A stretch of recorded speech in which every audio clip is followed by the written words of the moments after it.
It's Wellness Wednesdays. It's Wellness Wednesday. And this wasn't the video I was going to do this week initially, but I'm not ready to do that. I'm squeezing this in between other things, and I'm really freaking tired. So I didn't trust myself to do anything more sensitive. Yes, I am talking about things more sensitive than something involving the term woke mind virus. But did you guys see the Don Lemon, Elon Musk thing? Of course you didn't. It was an hour long, right? That's not who has an hour to sit down and watch an interview. Well, I did because I saw something. I was absolutely uninterested in it. And then I saw a lot of right-wing X Twitter accounts just going after Don Lemon, and they seemed misleading.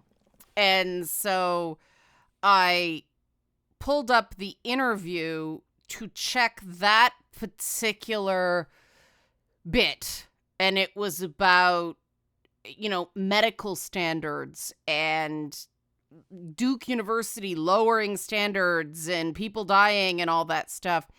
And what the clips that were circulating on X Twitter didn't include was the fact that the original source for that claim was Ben Shapiro.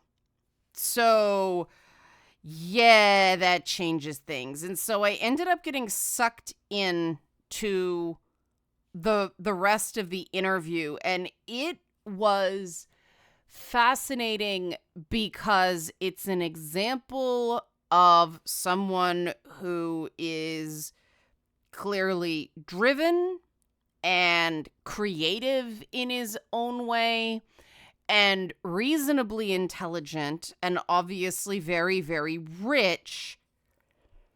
And you watch the last 20 of 30 minutes, so the back half of the interview minus the last 10, you watch Elon Musk become increasingly emotionally compromised. And he doesn't know how to handle that. So that's what I'm going to focus on with this Wellness Wednesday: how to avoid these pitfalls, why smart people are particularly prone to this. And that's what we're going to focus on for this video. So help support this channel if you like this content. Become a monthly patron, patreon.com/Leanna K, or buy a one-time Leanna Care session for someone who can use it but can't afford it, coffee.com/Leanna K. I reworked the Patreon page over the weekend because, wow, it was dated. So I made a new video and put up some new information. I'm still picking away at it, but at least it's not actively inaccurate anymore. And of course, all these get you invites to the Discord where we have fun, we talk about serious things, but we foster an environment of mutual respect based on how you behave, not what you believe. So I made some notes. I tweeted while I was watching the interview because it was a great way to keep track of things. The first bit, almost the first half, was a combination of kind of establishing questions, softball questions by Don Lemon, but also Elon Musk attempting to put Don Lemon on the defensive by going CNN's left wing. And he really thought he was on to something with that. And what I noticed was that Don Lemon is clearly very used to this. I was like, why do you think that? Why do you think CNN's left wing? And then he asked Elon Musk, did you ever see my show on CNN, or did you just see the clips? And based on Elon Musk's failure to answer, we can reasonably assume that no, Elon Musk did not do his research on Don Lemon, he just based it on, Twitter haters, which is not smart when you're sitting down to a one-on-one long form interview with someone with that much interview experience. Don Lemon was prepared. Elon Musk didn't knock him off his game. The fact that he tried was the first sort of, all right, he's used to pushing people around this way. That's not the sign of an emotionally mature person. When you're trying to control the conversation by needling someone and making pronouncements about what they are. And I thought it was interesting that Don Lemon didn't answer because there's no really good answer. The right thinks CNN is left wing. The left thinks CNN is right wing because CNN is, well, it's more pro-Israel than, say, MSNBC, but it's obviously to the left of Fox News. I would say CNN is essentially the closest thing to a centrist news service you get, just because it does operate more broadly in the world than other US cable networks. And so, you watch one thing on CNN, it can be very, very different than another thing on CNN.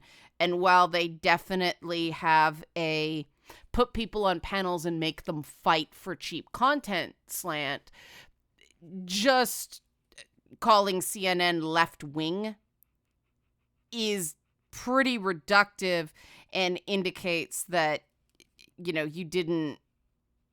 don't really watch the network.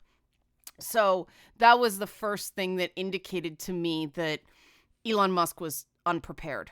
And this is something that people who have a self-concept of being intelligent, believe it or not, tend to do. Oh, I'm smart. I know things, so I don't have to prepare.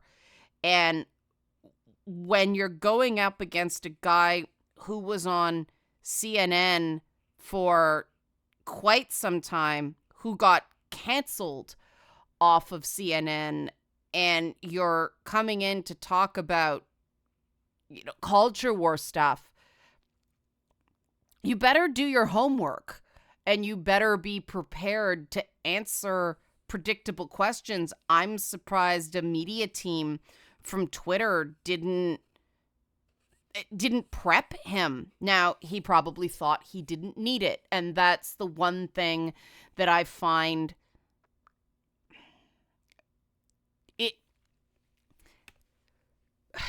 intelligent people, but not emotionally intelligent people tend to do. They tend to think that because they know stuff, they will be able to outsmart or debate me, bro. Anything. And I mean, let's face it, Elon Musk in his position, he's probably gotten a little lazy in his communications. You could tell when he was very confident, when he was doing talking points on company stuff. He really knows how to sling the bullshit to get rich assholes to open their wallets. I mean, that is his greatest strength. There was a moment where he was hyping up the Tesla Roadster, and it was like an episode of Silicon Valley, the HBO show, Making the World a Better Place. The Tesla Roadster, it's so advanced, it's not even a car anymore. And Don Lemon, I guess, was prepared for this because he said, well, is it a flying car? And I'm not going to tell you. And he says, does it have wings? And Elon Musk said, it doesn't have very big wings. Does it have a steering wheel? And Elon, oh no, it's got basically the race car steering wheels. If you've ever played with one of those really expensive, video game driving, they're like this, right? It was that. And Don Lemon goes, does it have wheels? And Elon Musk went, yes, it has wheels. And the point that Don Lemon was making was that it's a car. It has to be a car to be sold as a car. Things have to be roadworthy to be on the road. You know, he was hyping. And the thing is, there is a brand of bullshit. There's a bullshit code in the tech space. And with GDC going on this week, that's something a lot of people don't realize when they watch those GDC panels. There is a jargon, there is a lexicon in tech spaces where it's bullshit. And a lot of people know it's bullshit, but when you've spent years and years and years sniffing that bullshit, you don't smell it anymore. And so everybody just talks that way because that's the way people talk. And there's certain emotional buttons that will get people to open their wallets. And when you spend so much time in that environment, you start to forget that that isn't actually logical thought. It's emotional appeals. And there was I'll say that because Elon Musk dropped the word cogent at one point and he used it incorrectly. And that's when I knew that, he's not in control of this. But it went on. I thought it was kind of cool that he talked about playing video games and talked about, playing Diablo and things like that, playing with friends of his who live in different cities, because I think that with so many guys like Joe Rogan, who, obviously there's a lot of crossover appeal between Joe Rogan and Elon Musk, and Joe Rogan being very down on video games to the point that he wouldn't do voice work for the UFC video games anymore. But having a guy who is hard charging, who does work hard, say, no, I play video games. I thought that was important. My other issues with him aside, I think that we do need examples of people who are very successful and are very busy, who still enjoy gaming as a form of relaxation. And that, that takes away some of the stereotypes of gaming and gamers as something that's anti-productivity and, only slackers do it. So that was a good moment. That was in the first half of the interview. And what Don Lemon was doing there was working very hard to make Elon Musk comfortable. He did push at one point about Elon Musk's meeting with Donald Trump. And this was something that, again, people will think, why are you pushing this so hard? This is a thing that good interviewers do. When there is speculation on something, it's very important to get a person on the record, explicitly on the record. So if they change their story later, there's documentation that they changed their story. So Don Lemon asked about a breakfast meeting that Elon Musk had with Donald Trump. And Elon Musk said it wasn't really an organized meeting. I was at a friend's. They said Donald Trump's coming by. And Elon Musk was taking some digs at Trump, saying, Donald did most of the talking. He didn't say anything that people haven't heard before. It was sort of mocking of Trump, which Trump ain't gonna like. So that's gonna be interesting to see what comes of that. That might be a kaiju fight on social media, but maybe they just won't show Trump so he won't see it. Because like Elon Musk, Trump sometimes has trouble with attention spans. You did see near the end of the interview, Elon start to get antsy. And I don't know if that's just he cannot sit still and talk to someone for an hour, or he really didn't like the way things were going, or both. I suspect both. But I noticed all along he had top line details of a subject, but no depth of knowledge, no granularity, no granular understanding. Let's not make up a word here of the issue. I knew the studies that Don Lemon was citing, where Elon Musk was rolling his eyes. One was from the Harvard Business Review. And I'm not sure why Don Lemon chose not to cite who did the study on diverse workplaces and productivity, because it was the Harvard Business Review. That's where I saw it. That's the source that disseminated it. But before they got into that stuff, there was a very interesting section, and this is where Don Lemon started to apply pressure. He asked Elon Musk about depression and ketamine treatments that he was in, and how often he did ketamine treatments. Now, I know people that do ketamine treatments for treatment-resistant depression. And they do treatments every few months. And the whole point of one of the things about ketamine and psychedelics is it's supposed to have a long tail effect. You're supposed to get weeks, if not months, of relief from a single ketamine session, because, they call it the great unlocker. And when it's done with a specialist in this sort of treatment, you are talked through the session. And so they guide you through things. And what the ketamine does is it allegedly, I don't know. I've never done it myself. This is what I've heard from other people. It sort of gets you out of your own way and allows you to explore topics without the biases or the shame or other things that are going to keep you stuck. Now, hello, Scout. Elon Musk is apparently taking ketamine every couple of weeks, according to him.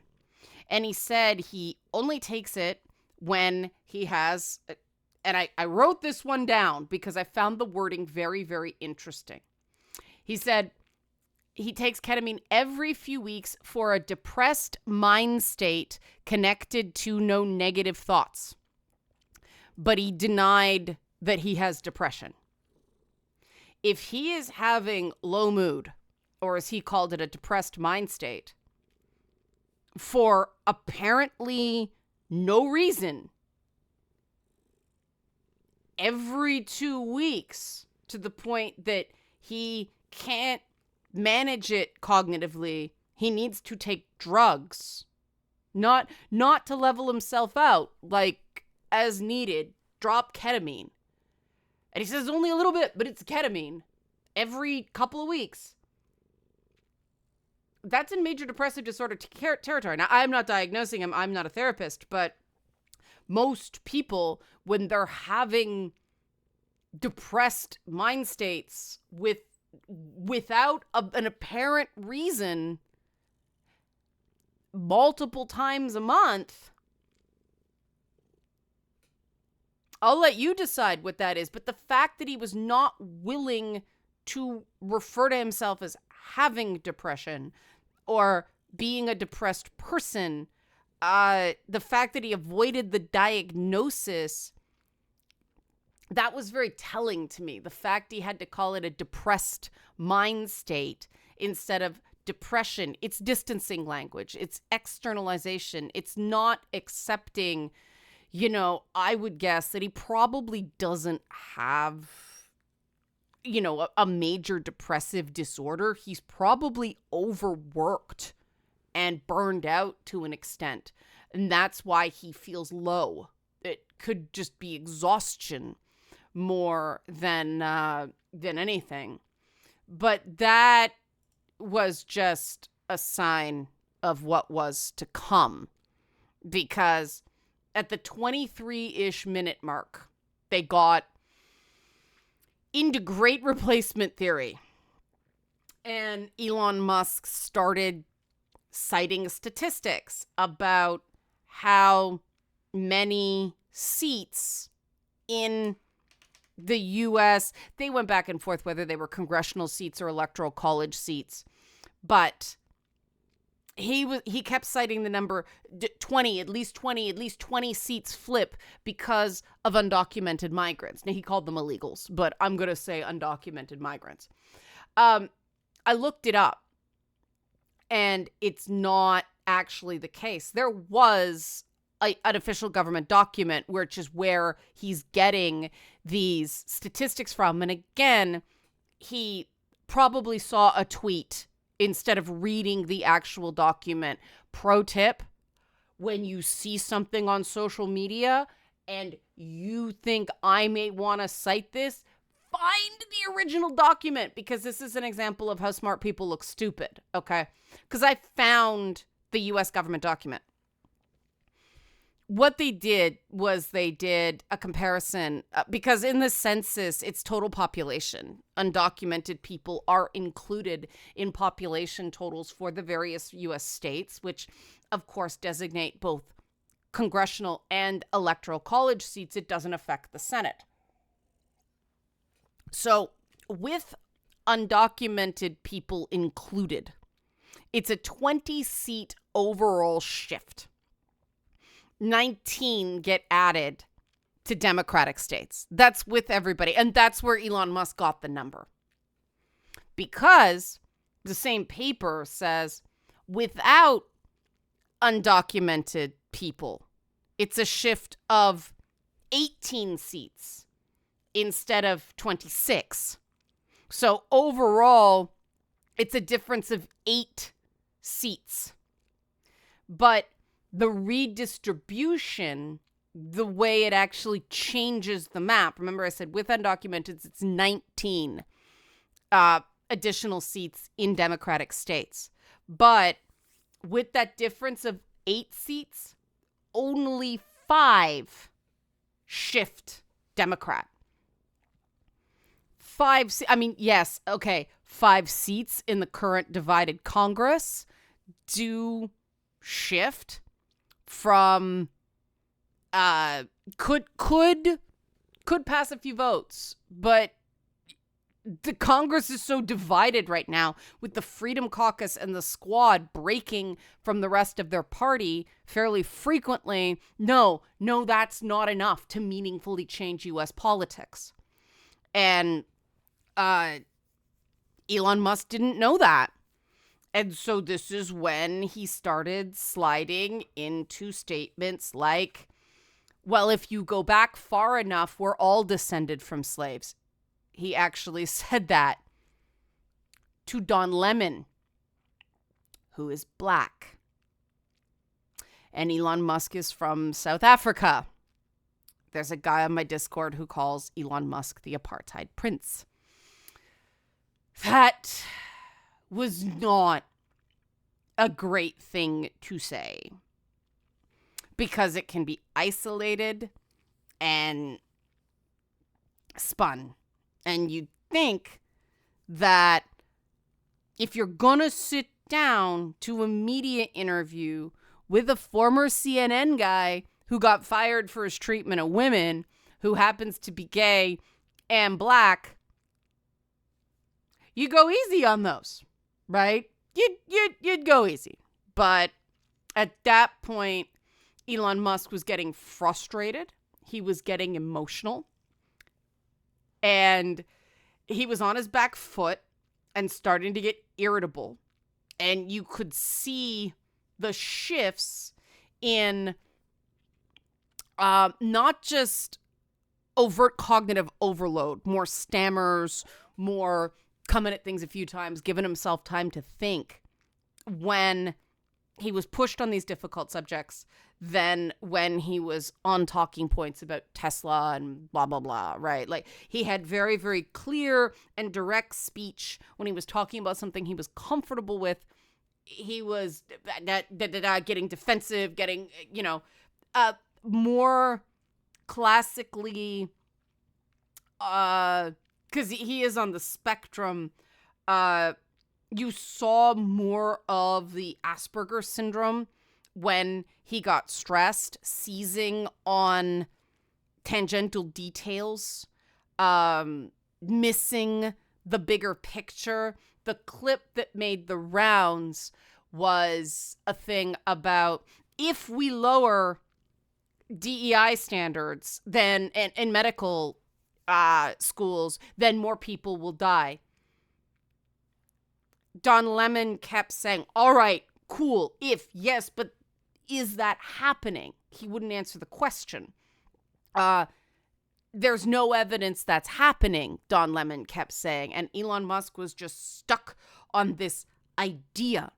It was a floating abstraction of if, and this is the same mistake Jordan Peterson makes talking to regular people.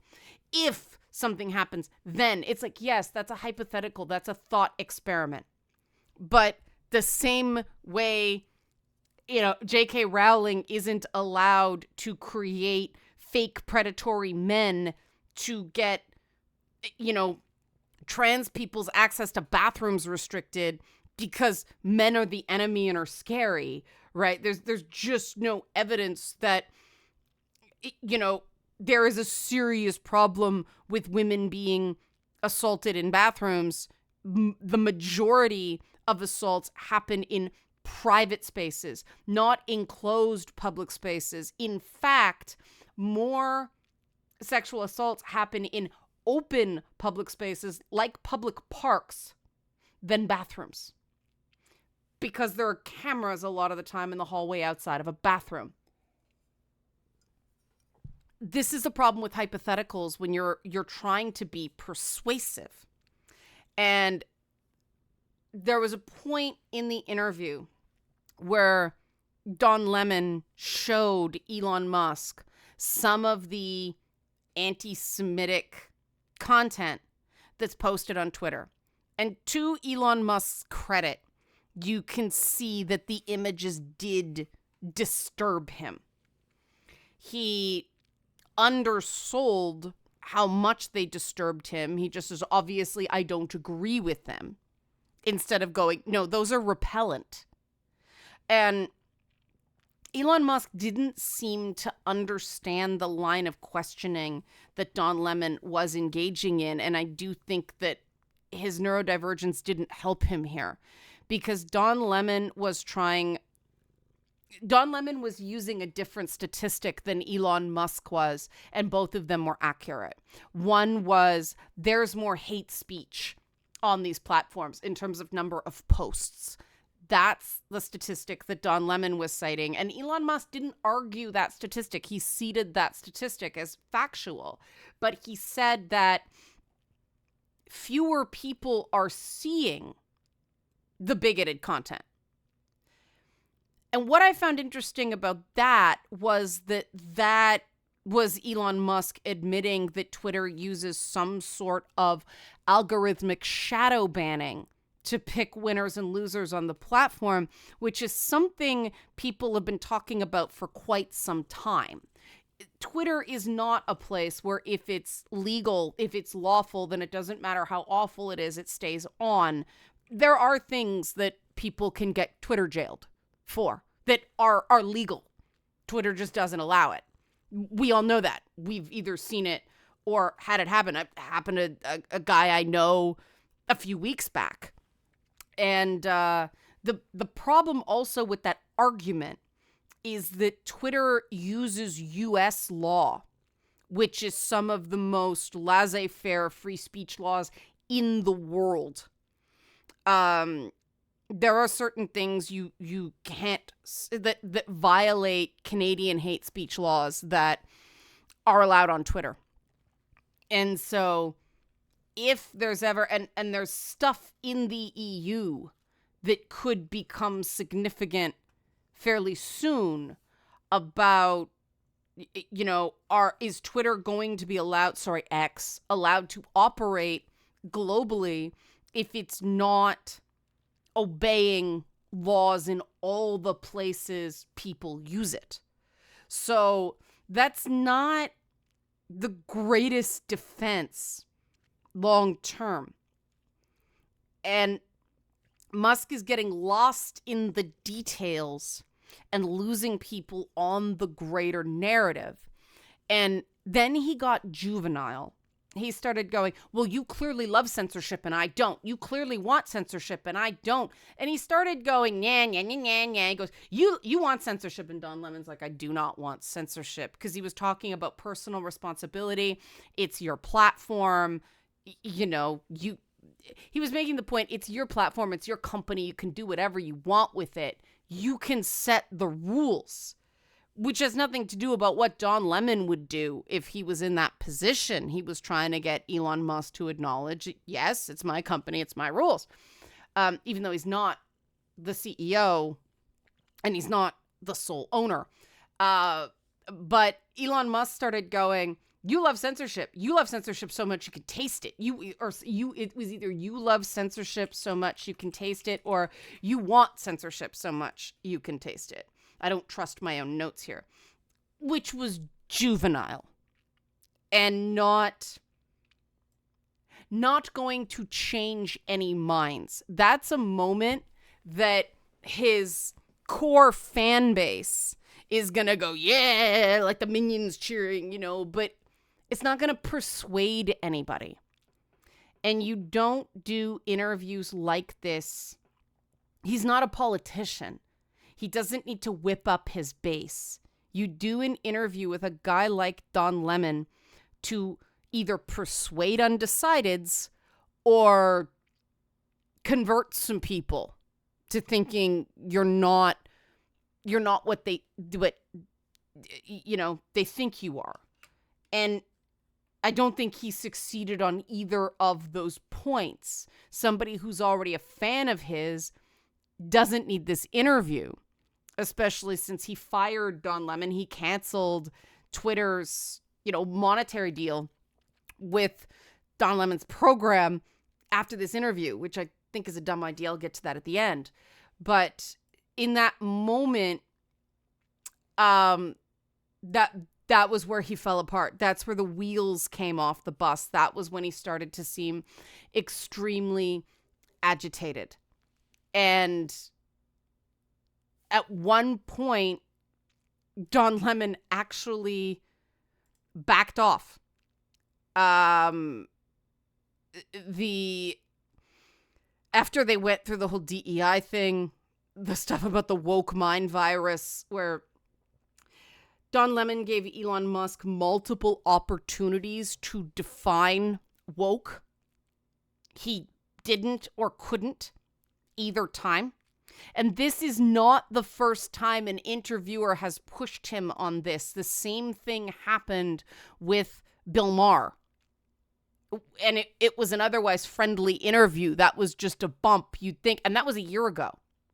Elon Musk has had a year to improve on that. And, he used to be Mr. Poster Boy for first principles reasoning. Well, if you're a first principles reasoner, you can define the terms you're using.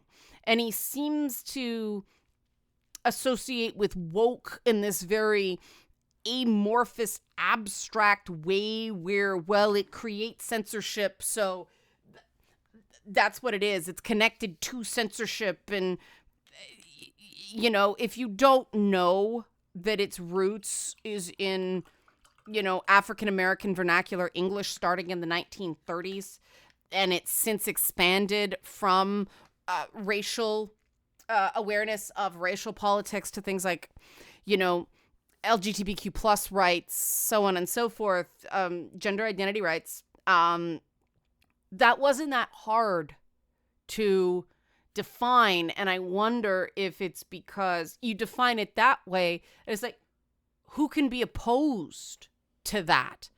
And all you have to do is go, okay, that's what it's originally meant, but the term has now become a pejorative for people who take those very good things and use it to coerce and abuse. I can do that. Why can't Elon Musk? If he's going to go on about the woke mind virus, why not define it? And this is why a particular point, I'm like, this is why he's been divorced twice. I'm not saying this is fact. That was my reaction of, oh, that's how he talked to his ex-wives when they got under his skin. And that's why he has 2 ex-wives and whatever Grimes is. But Elon Musk said, you seem upset. I had no intention of upsetting you. What's upsetting you? And he said, I'm upset because you're, what did he say? I'm upset because you're upsetting me because the way you're framing these questions is not cogent. The way you're framing these questions is not cogent, is itself not a cogent statement, because cogent does not just mean clear. Cogent means an argument or case that is clear, logical, and convincing. Synonyms include convincing, sound, and valid.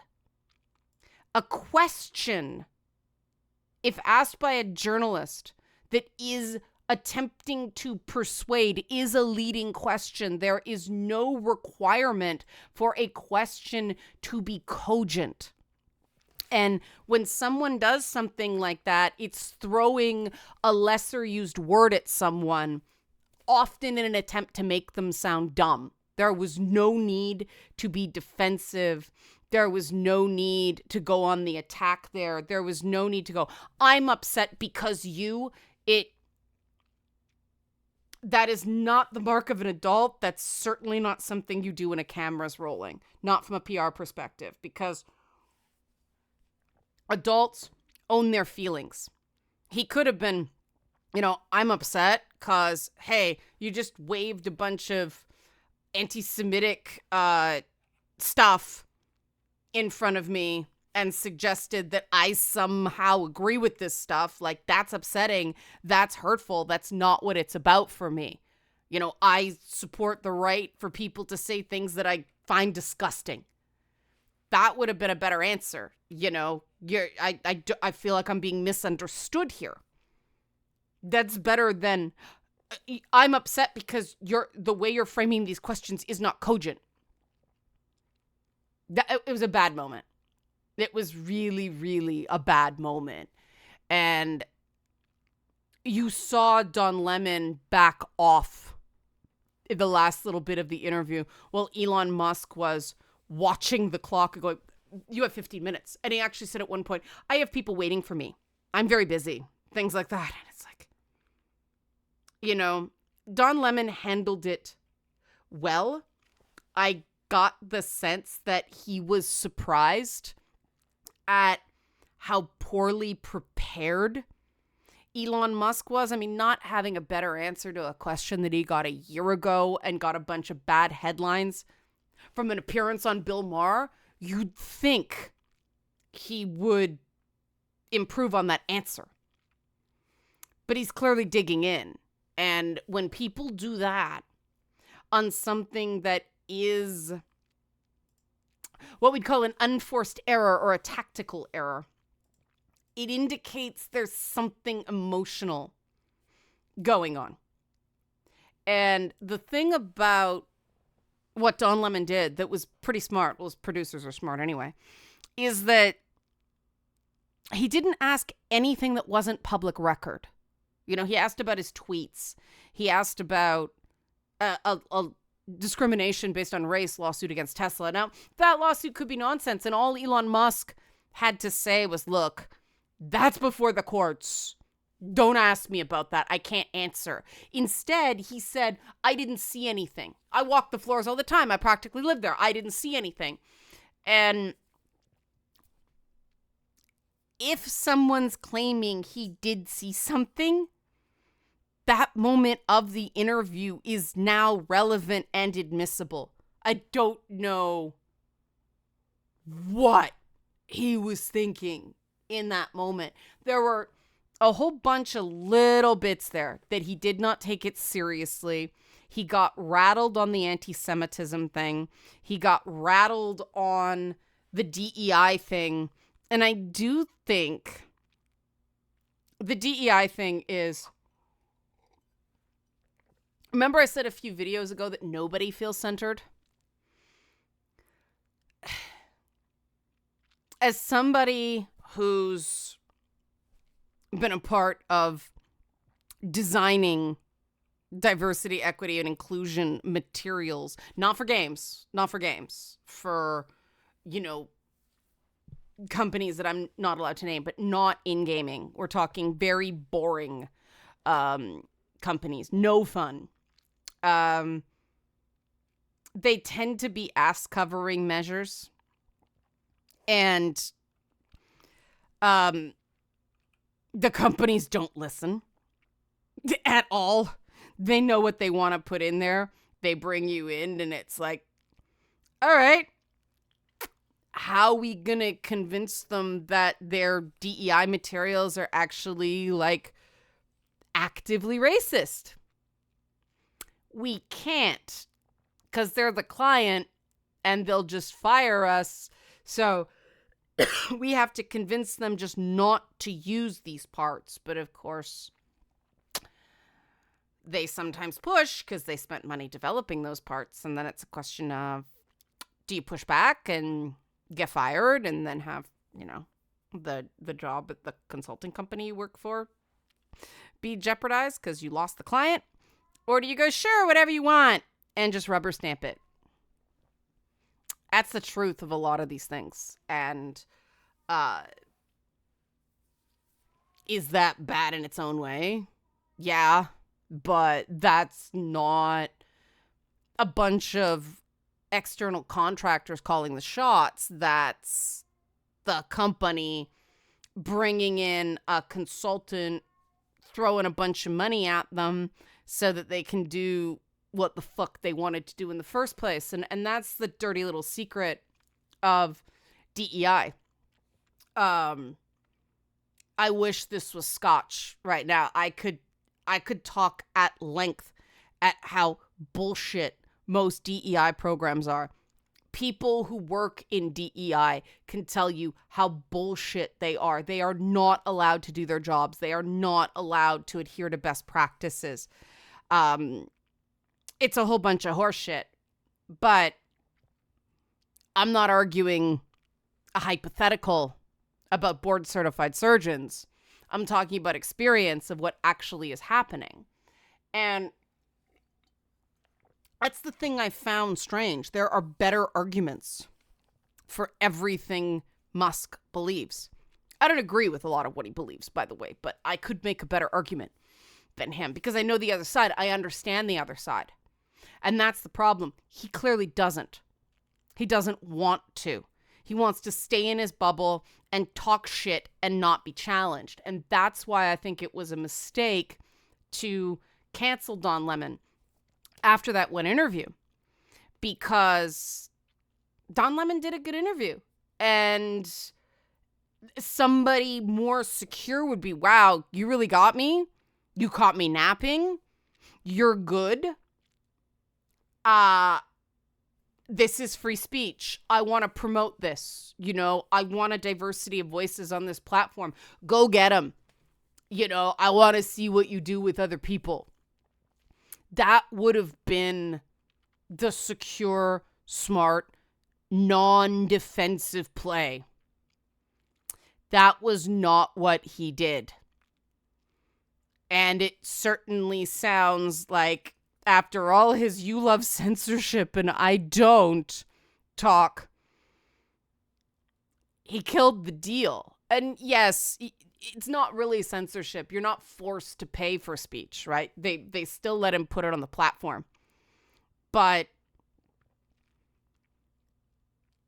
it is bigger picture, not a purely pro free speech and pro dissemination of multiple viewpoints, more pluralism of speech, I'd say. It is certainly not a pro pluralism of ideas approach.